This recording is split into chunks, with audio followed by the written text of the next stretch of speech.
کہتے ہیں ابو بکر نے فدق کا باغ غصب کیا۔ میں نے پوچھا پھر وہ دولت کا کیا ہوئی؟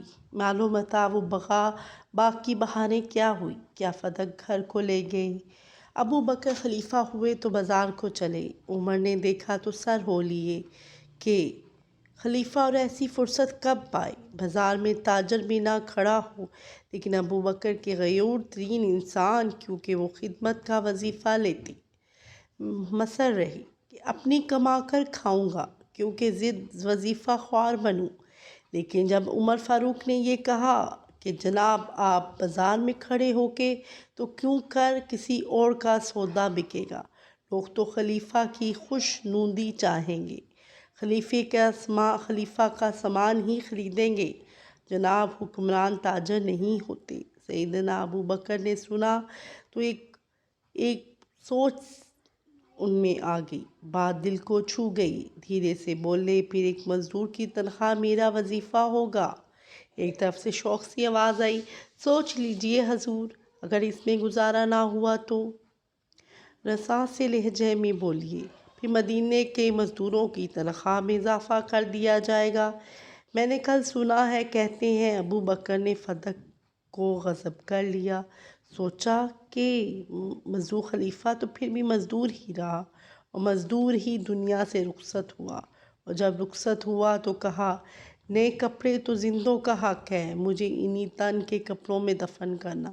پھر انہی بوسیدہ کپڑوں میں رخصت ہوئے تو پھر فدق والی دولت کیا ہوئی؟ ایک روز گھر میں میٹھا پکا تو تڑپ کے پہلا سوال یہی آیا کہ پیسہ کہاں سے آیا؟ بی بی نے بخت نے کہا، روز کے خرچ سے روک روک کے چند سکے بچا پائی۔ آپ کو میٹھا بہت پسند ہے تو مدت ہوئی کبھی کھایا نہ تھا۔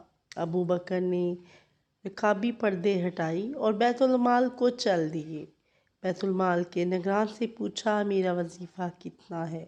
تو اس نے بتایا کہ حکم دیا اس میں اتنا کم کر دو کہ زیادہ ہے تو بچ پاتا ہے نہ۔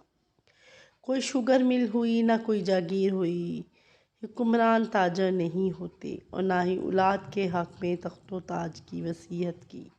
پھر یہ کیسا غصب و کہاں کی ضبطی، اور کہاں جس فیصلے پہ خود سیدنا علی رضی اللہ عنہ بھی راضی، اور حکومت پا کر بھی اسے نہ بدلا۔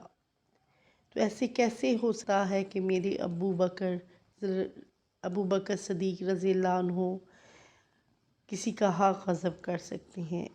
کہ ان کے بارے میں، اور حضرت ابو بکر رضی اللہ عنہ وہ واحد صحابہ ہیں جن کی نیکیوں کو حضرت عمر رضی اللہ عنہ کہا کرتے تھے کہ میں ان کی نیکیوں میں سارے ستارے بھی جمع کر لوں، ان کی نیکیوں تک میں پہنچ نہیں سکتا۔ وہ آپ صلی اللہ علیہ وسلم کے دوست، غمسار بھائی تھے، اور ان کے بارے میں کوئی غلط بات کرے تو یہ میرے رسول آپ صلی اللہ علیہ وسلم کو یہ بات پسند نہیں۔ اگر آپ کو میری یہ ویڈیو اچھی لگی تو پلیز میرے چینل کو سبسکرائب کریں، بیل آئیکن بٹن کو پریس کریں۔